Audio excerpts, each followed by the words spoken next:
Thank you, Presiding Officer, and I thank Jeremy Balfour, as others have, for the opportunity to recognise the Royal Botanic's 350th anniversary and to talk about the work it's done to protect biodiversity and provide solutions in a changing world.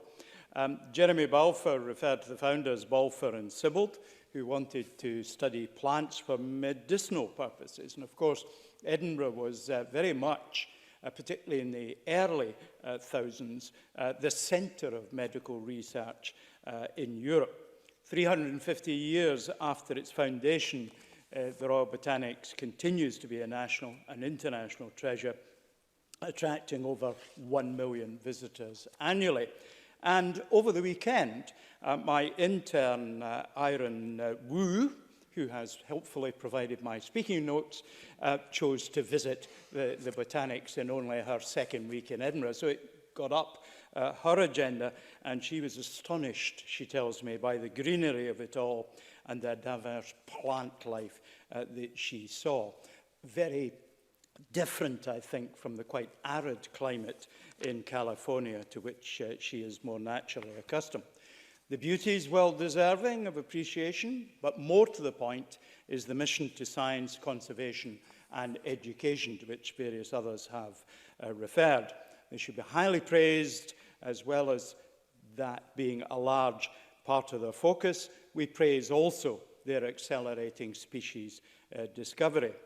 Jeremy Balfour and Alison Johnson referred to the new plants. I think they gave slightly different numbers. I've got a third version of the numbers, but we all acknowledge there's a lot of them being found.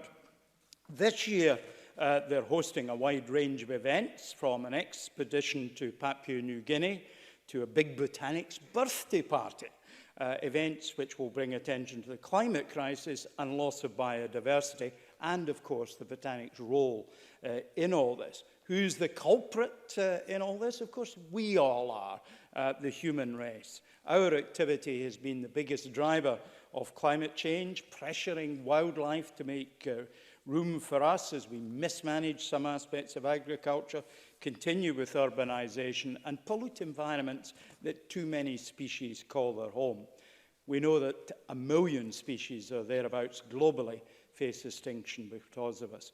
In the last 22 years or so, 49% of Scottish species have decreased, 54% of vascular plant species, 44% of bird species, 39% of butterfly species, all going down.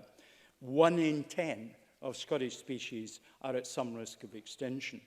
Some species at risk, of course, are the world-renowned Atlantic salmon, who don't find the warmer oceans to their liking, the Arctic char. These are cold water species which may not survive in our waters, at least.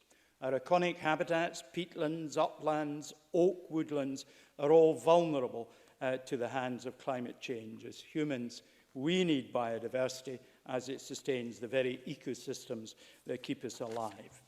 And in Scotland, biodiversity is also an important part of our economy. It supports tourism, farming, forestry, aquaculture, fishing industries, and improves, of course, our quality of life.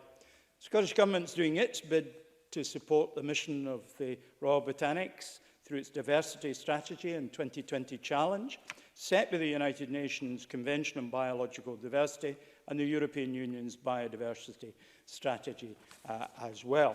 It's clear Scottish Government's funding and support is a crucial part of support for our ecosystems and environment as a whole, and they depend on that. I'm confident that the Botanics will continue to support our environment, entertain and engage all of us, and like others, I wish them a successful 350 years from here onwards.